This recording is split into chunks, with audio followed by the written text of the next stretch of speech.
Est-ce que vous vous êtes posé la question d'où viennent les termes de couple cosmique et de flammes jumelles? Je me suis posé la question dès le début de mon parcours et je n'ai pas trouvé de réponse satisfaisante, en tout cas sur YouTube. Et je suis ravie de vous la partager aujourd'hui.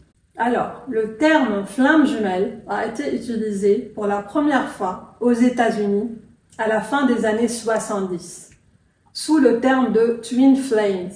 Blinded by the light. Twin flames, two hearts. C'est une dame qui l'a créé, qui l'a mentionné pour la première fois, qui s'appelle Elizabeth Claret Prophet. C'est une dame qui est un maître spirituel. Elle a créé avec son mari, qui est lui aussi, donc sa flamme jumelle, ils ont créé ensemble un courant, on va dire, une église alternative, qui est toujours active, qui s'appelle The Lighthouse, qui sont dans le Yellowstone aux États-Unis. C'est très important de comprendre d'où vient ce terme. C'est parce que c'est lui, en fait, qui a déterminé la suite de ce qui a été dit sur les Twin Flames, sur le net et dans les informations. Donc, la spiritualité qui découle des Twin Flames vient de là. Parce que ce courant-là, donc le Lighthouse avec cette dame-là, avec son mari, ont été une secte. Il y a eu des histoires, donc bien évidemment, ils ont fait un travail extraordinaire parce qu'ils ont informé sur les Twin Flames, mais très vite, cela a dévié vers une secte.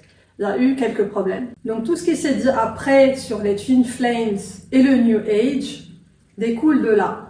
C'est pour ça qu'il y a eu beaucoup de critiques sur ce phénomène. Le phénomène a toujours été réel. Il y a eu des déviations parce que la secte a créé des effets un petit peu néfastes. Ça, c'est le terme de Twin Flames. Pour revenir au terme de couple cosmique, c'est un terme qui a été utilisé pour la première fois au Canada, cette fois-ci, fin des années 80, par un monsieur qui s'appelle Bernard de Montréal. Et Bernard de Montréal est un grand médium, un grand auteur qui a écrit beaucoup sur la conscience et c'est lui qui parle de science de la conscience. Et c'est très important ce que je vous dis puisque c'est pour ça que je vous dis que le couple cosmique, lorsque les personnes sont dans leur conscience et suivent le chemin uniquement de couple cosmique sans déviation vers la spiritualité ou autre, ils avancent beaucoup plus vite. Ils se transcendent beaucoup plus vite, ils élèvent leur conscience beaucoup plus vite et ils se réunissent beaucoup plus vite.